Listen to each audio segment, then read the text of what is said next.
இந்த கேசவர்த்தினி செடி ஒன்றே ஒன்று வீட்டில் வச்சிட்டிங்கன்னா போதுங்க. உங்கள் முடி வளர்ச்சிக்கு வந்து நீங்கள் வேறு எதை பற்றியுமே கவலைப்பட வேண்டியதில்லை. இந்த ஒரு செடி போதும் உங்கள் முடி வளர்ச்சி தூண்டுறதுக்கு.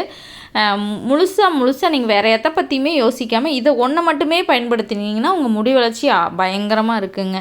சொட்டத்தலையோட முடி வளரும்னு சொல்கிறாங்க இந்த கேசவர்த்தினி இலைகளுக்கு. அதனால் நீங்கள் வேறு எதுவுமே வேண்டியதில்லை. இந்த கேசவர்த்தினி மட்டும் வாங்கி வீட்டில் வச்சு நீங்கள் கேசவர்த்தினி வந்து பயன்படுத்திட்டு இருந்தீங்கன்னா போதும். இப்படியெல்லாம் நான் சொன்னேன்னா நீங்கள் என்ன சொல்லுவீங்க? என்ன கம்பி கட்டுற கதையெல்லாம் சொல்கிறா வரு செடி விற்கிறேன்னு அப்படின்னு நீங்கள் சொல்லுவீங்களா? சொல்ல மாட்டிங்களா? அப்படிலாம் கிடையாதுங்க. கேசவர்த்தினி இலைகள்லையும் வந்து முடி வளர்ச்சி தூண்டுற தன்மை இருக்கிறதுனால கேசவர்த்தினி வந்து நம்ம ஹேர் ஆயில் யூஸ் பண்ணுறது, ஹேர் ஆயில் ரெடி பண்ணுறதுக்கு அந்த மாதிரி எல்லாத்துக்குமே பயன்படுத்துகிறாங்க. கேசவர்த்தினி மட்டும் பயன்படுத்தி போடுறாங்க என்ன ஹேர் ஆயில் ரெடி பண்ணுறாங்க. அதை தாண்டி நம்ம இன்னும் நிறைய மூலிகைகள் கூட கலவையாக போட்டு பயன்படுத்துகிறப்ப இன்னும் வந்து ரிசல்ட் வந்து இன்னும் சூப்பராக இருக்குங்க.